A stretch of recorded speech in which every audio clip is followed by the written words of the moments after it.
Hello दोस्तों, आज की इस वीडियो में मैं आपको एसएससी जीडी के लिए मैथ की स्ट्रैटेजी बताऊंगा कि किस तरीके से आपको रिवीजन करना है। अगर आप बिगिनर हैं या एवरेज स्टूडेंट हैं तो किस तरीके से आपको स्कोर अच्छा खासा लाना है। ये जो टॉपिक्स यहाँ पे लिखे हुए हैं ये ऑफिशियल सिलेबस के सभी टॉपिक्स हैं। अब मैंने आपको इसको एक्सप्लेन करके नीचे लिखा हुआ है, यानी कि मैथ के जो भी टॉपिक्स ऊपर लिखे हैं ये मैंने यहाँ पे एक्सप्लेन करके लिखे हैं। यानी कि जो लेफ्ट साइड में टॉपिक्स लिखे हैं ये बहुत ही ईजी टॉपिक है और यहाँ से क्वेश्चन भी ईजी बनते हैं। ये राइट में जो टॉपिक्स लिखे हैं यहाँ से क्वेश्चन अच्छे भी बनते हैं और यही टॉपिक्स आपके मोस्टली वीक होते हैं, जैसे कि परसेंटेज परसेंटेज से इलेक्शन का क्वेश्चन आ गया, profit loss discount, S I C I में इंस्टॉलमेंट के क्वेश्चन, मेंसुरेशन 3D में कैलकुलेशन, सिली मिस्टेक हो जाती है। टाइम स्पीड डिस्टेंस एक लेंथी टॉपिक है तो यहाँ से भी कई बार रेस के क्वेश्चन या ट्रेन के क्वेश्चन सिली मिस्टेक होने के चांसेस ज़्यादा हैं। तो सबसे ज़्यादा आपको फोकस करना है इन सभी टॉपिक्स पर। अगर आपकी मैथ ठीक है, स्कोर कहीं ना कहीं आपका थोड़ा बहुत डाउन जा रहा है, यानी कि तो एक क्वेश्चन गलत हो जा रहे हैं, तो इन्हीं टॉपिक से आपके क्वेश्चन गलत होंगे। अगर आप बिगिनर हैं तो आपको सबसे पहले इन सभी टॉपिक्स पे फोकस करना है, क्योंकि ये इजी टॉपिक है, यहाँ से नंबर नहीं कटने चाहिए।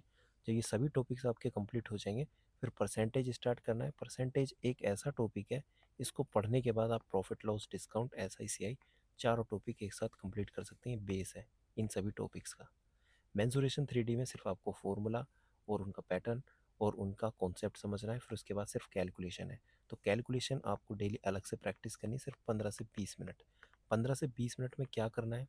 15 से 20 मिनट में आपको एक तो 11 से लेके 30 तक के टेबल ये आपको लिखने हैं रैंडम। कई बार क्या होता है 9 की 17 से मल्टीप्लाई करते हैं तो 153, कई बार 133, इस तरीके से लिखते हैं। माइंड में अलग अलग चीज़ें आती हैं।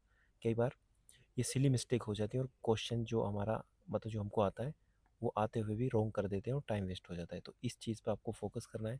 11 से लेके 30 तक, एक से लेके एक एक से लेके आपको 20 तक तो स्क्वायर आते ही होंगे, लेकिन 21 से लेके 30 तक आपको स्क्वायर याद करने हैं और साथ के साथ 1 से लेके 20 तक आपको क्यूब याद करने हैं और ये डेली आपको लिखने हैं।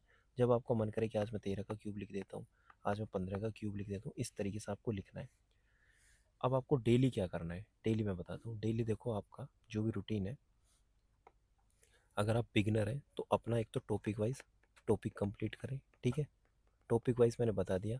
जो लेफ्ट साइड में टॉपिक लिखे हैं सबसे पहले आपको वो कवर करने हैं, ठीक है। यहाँ पे जो लिखे हुए हैं, अगर आप एवरेज स्टूडेंट हैं तो आपको क्या करना है, मॉक देना है पहले, ठीक है। कौन सा मॉक देना है? Sectional mock.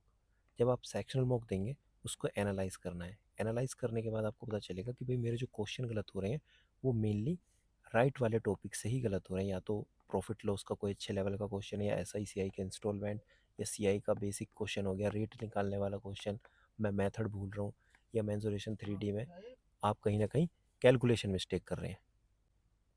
फिर आपको क्या काम करना है, वो सभी के सभी टॉपिक अपनी नोटबुक में लिखने हैं। जैसे मान लो आपको पता चला भाई 3D से मेरा क्वेश्चन गलत हो रहा है कोण का। कई बार कोण का क्या फॉर्मूला लिख देता हूँ मैं, 1/3 पाई आर स्क्वायर एच की जगह 4/3 याद आता है। या कई बार सिली मिस्टेक कर देता हूँ, कई बार पाई आर स्क्वायर एच की जगह 1/3 पाई आर स्क्वायर एच लिख देता हूँ। ये छोटी छोटी गलतियाँ हैं, कैलकुलेशन मिस्टेक हो जाती है। और सेंटीमीटर को मीटर में चेंज नहीं करता, यूनिट का जो कन्वर्जन है वो मैं भूल जाता हूँ। इसी तरीके से ट्रेन के जो क्वेश्चन है उसमें स्पीड जो दी होती है और जो डिस्टेंस दिया होता है, स्पीड दी होती है किलोमीटर पर आवर, ठीक है, और जो डिस्टेंस दिया होता है वो मीटर में दिया होता है, तो ये भी आपको बैलेंस करनी होती है, ठीक है। कई बार किलोमीटर पर मिनट भी दिया होता है, तो हर एक चीज़ आपको यहाँ पे नोट करनी है कि भाई मैं क्या गलत कर रहा हूँ, ठीक है। उस तरीके से आपको एनालाइज करना है, यानी डेली एक मॉक, एक सेकेंड, डेली क्या करना है, एक सेक्शनल मॉक देना है। सेक्शनल मॉक दे के एनालाइज करना है टॉपिक्स, फिर उसी को बार बार प्रैक्टिस करना है। प्रैक्टिस करने का तरीका क्या होगा, T20 अप्रोच। T20 अप्रोच ये ऐसी अप्रोच है जिसमें कि आप 20 मिनट का टाइमर सेट करोगे फ़ोन में, और जो भी आपका टॉपिक वीक है, यानी कि जैसे मान लो परसेंटेज के क्वेश्चन करने हैं, चाहे बिगनर है, बिगनर को एलसीएम एचसीएफ के क्वेश्चन करने हैं, तो 20 मिनट का टाइमर सेट करा और टारगेट रखना है कि इसमें 10 से 12 क्वेश्चन करने हैं। शुरू में आप 10 क्वेश्चन करेंगे, धीरे धीरे आपकी जो स्पीड बढ़ेगी आप 15 भी क्वेश्चन कर पाएंगे। इस तरीके से टाइमर सेट करके मॉक की तरह ही आपको क्वेश्चन करने हैं, यानी कि सेट कर लेना 1 से लेके 10 तक, या 11 से लेके 20 तक क्वेश्चन करूँगा सिर्फ 20 मिनट में, या 21 से लेके 35 तक क्वेश्चन करूँगा सिर्फ 20 मिनट में। और ये 20 मिनट में इधर उधर कहीं भी टाइम वेस्ट नहीं करूँगा, सिर्फ क्वेश्चन करूँगा, ठीक है। इफेक्टिव आप क्वेश्चन भी कर पाओगे, और जो भी क्वेश्चन आपको लग रहा है कि यार मेरे से नहीं हो पा रहा, उस पर टाइम वेस्ट मत करना, मॉक की तरह स्किप करते जाना है। और जो मार्क क्वेश्चन है उनको बाद में प्रैक्टिस करना, अपने दोस्त को शेयर करना, या डाउट ग्रुप में पूछना, उसका सोल्यूशन मिलेगा। अगर आप एक क्वेश्चन करा, 2 क्वेश्चन करे, 3 करे, 5-6 के बाद अगर कोई क्वेश्चन आपको लग रहा है नहीं आया, आप उस पे अपना आधा घंटा या 10 मिनट लगा रहे हो, तो आपको फिर टाइम वेस्ट होता चले जाएगा, एनर्जी वेस्ट होगी, और जब आप देखेंगे 2 से 3 घंटे में सिर्फ आप 30 क्वेश्चन या 20 क्वेश्चन ही कर पाएंगे। ठीक। इसके अलावा CHSL 2025 की आपको PDF हमारे टेलीग्राम चैनल जो पक्की विश्व बम पर मिल जाएगी।